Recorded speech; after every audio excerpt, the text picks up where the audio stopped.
Start. అందరికీ శుభోదయం. నా పేరే హర్షిక. నేను 1వ తరగతి చదువుతున్నాను. ఈరోజు తెలుగు యాక్టివిటీ.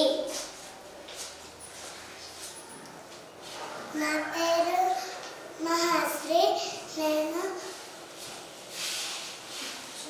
అచ్చులు 16